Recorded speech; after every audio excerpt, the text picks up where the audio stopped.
2800 கிலோமீட்டருக்கு பயணமாகும் ராட்சத உருளை.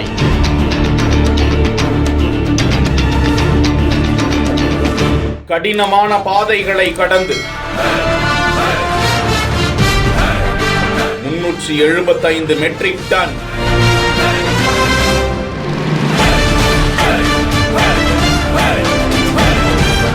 இந்தியாவின் எண்ணெய் சுத்திகரிப்பிற்கு ஒரு வலிமை.